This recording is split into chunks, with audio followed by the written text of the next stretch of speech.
today we're going to be talking about different ways that you might prepare some of the most common mushrooms that you'll find in your grocery store and foraging in your neighborhoods. So we're going to start with our morels. They're not quite in season in Idaho yet, but we're anxiously awaiting them. We were just talking about how much we are looking forward to foraging season and getting out and getting some morels and our favorite ways to eat them.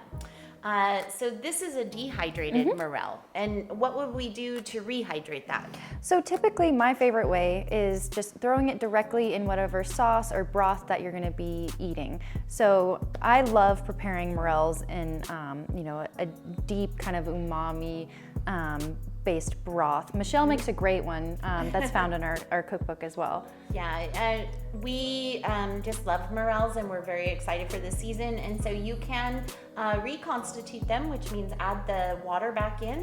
Mushrooms are 92% water, so this is what they look like when you take that water out. And they can be reconstituted in hot water or directly in what you're making.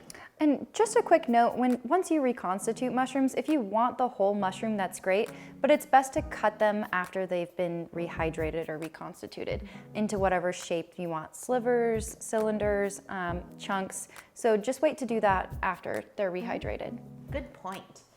This is a king trumpet mushroom, and we're going to show you quickly a couple of ways that you could use this wonderful thick stalk and all of the great protein inside there, the vitamins. How could we use this, Camille? Great. So one really fun way to prepare this mushroom is by making scallops. So you'll find these all over the internet, but it's really fun to slice it into kind of a scallop shape and thickness, and then score it with a little, tic-tac-toe cross hatch design so that it has kind of that scallop shape and texture to it.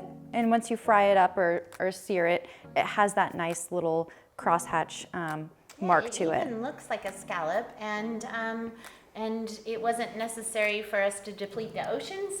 These grow every 2 weeks, and they're amazingly beneficial for our health as well. What else could we do with that trumpet? So another great method that Michelle has made very popular in our cookbook is shredding it. So shredding these mushrooms, you get this kind of like chicken texture. Yeah. I love what Camille's got right here. This look is so much like chicken, and as we cook it, because it does have such a high water content, it is going to shrink down and soften up, and it is so chicken-like. So this can be used in any variety of dish. Really anything you would put chicken in, you could just replace with mushroom. And so I've done chicken pot pie, we've done all sorts of tacos. Yeah, tacos, tostadas. So like Michelle says, it just really lends itself to a great chicken substitute. Let's jump over to these blue oysters. So these are really, really firm. Like I am really pushing on them and just getting a little bit of give here. And so this is an oyster variety that is more firm than some of the others, less delicate. It really lends itself to the pressing method. So the pressing method is when we get 2 cast iron skillets, one underneath, and then we heat that up. We get a little oil on our mushroom and we press it with another cast iron skillet, which helps to take some of the water out, and this holds up really well to that. So it's a great one to do some kind of oyster steak with. And then let's look at our lion's mane. There's so many ways that we can use this. Again, hand shredding is one of our favorites. Do you want to show them how you would do that, Camille?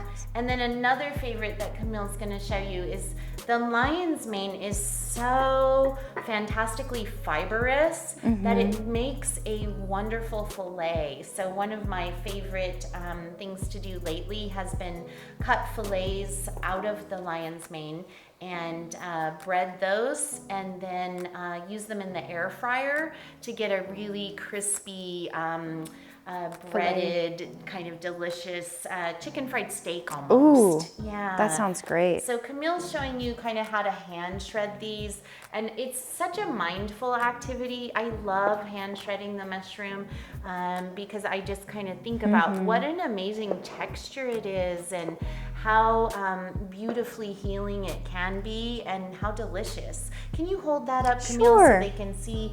This is why it's so delicious as a fillet, because it's just really almost like a sponge cake. And when you bread it and fry it, it gets crispy and soft at the same time. It's delicious. Michelle's kind of been showing you a little bit about the texture of these mushrooms. It's really fun to just experiment and feel them and see what they would lend themselves to as a great meat substitute and central protein source.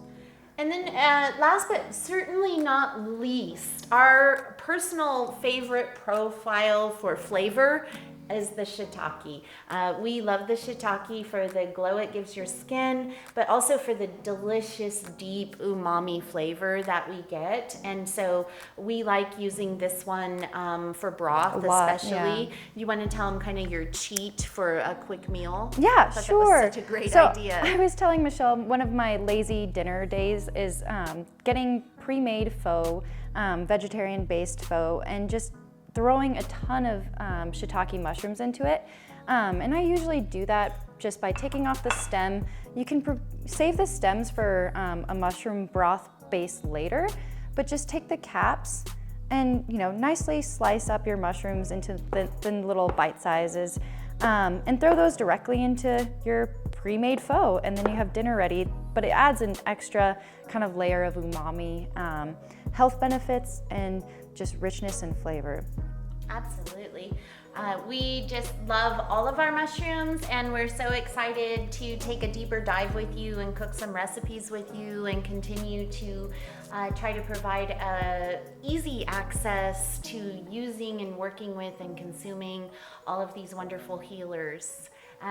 So thanks for joining us in our video today, and let us know what questions you have. Comment below and we'll get back with you. Thank you.